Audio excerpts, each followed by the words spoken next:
मेरे रसूल करीम सल्लल्लाहु तआला अलैहि वसल्लम ने फरमाया, जब तुम्हें कोई बुरा ख्वाब आए तो शैतान तुमसे खेल गया। जब तुम कोई बुरा ख्वाब देखो तो ये बुखारी मुस्लिम है और 3 नुस्खे हुजूर ने बयान फरमाए। फरमाया तुमने अपनी बाईं जानब मुंह करना है और 3 दफा थूकना है। जरूरी नहीं कि थूक किया है, थू ही कर दे। ये नुस्खा बताएं घर जाके, ये नुस्खा आम नहीं, ये मेरे रसूल पाक का बताया हुआ नुस्खा है। और ये वो नुस्खा है कि पहाड़ टूट सकते हैं, दरिया बह सकते हैं, ये बात गलत हो सकती। सबसे बड़े पीर मुर्शिद का नुस्खा है। मेरे रसूल करीम सल्लल्लाहु अलैहि वसल्लम ने फरमाया, बाईं जानब 3 दफा थू करे, थूके और 3 दफा आऊज़ बिल्लाह पढ़े।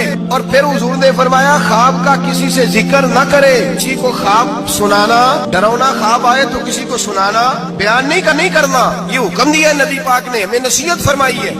फरमाया उल्टी जानब मुंह करके 3 दफा थूक दे, आऊज़ बिल्लाह पढ़ दे, किसी को बताए ना, 3 बातों पे अमल करे। अल्लाह के रसूल बयान करते हैं कि उसका ख्वाब उसे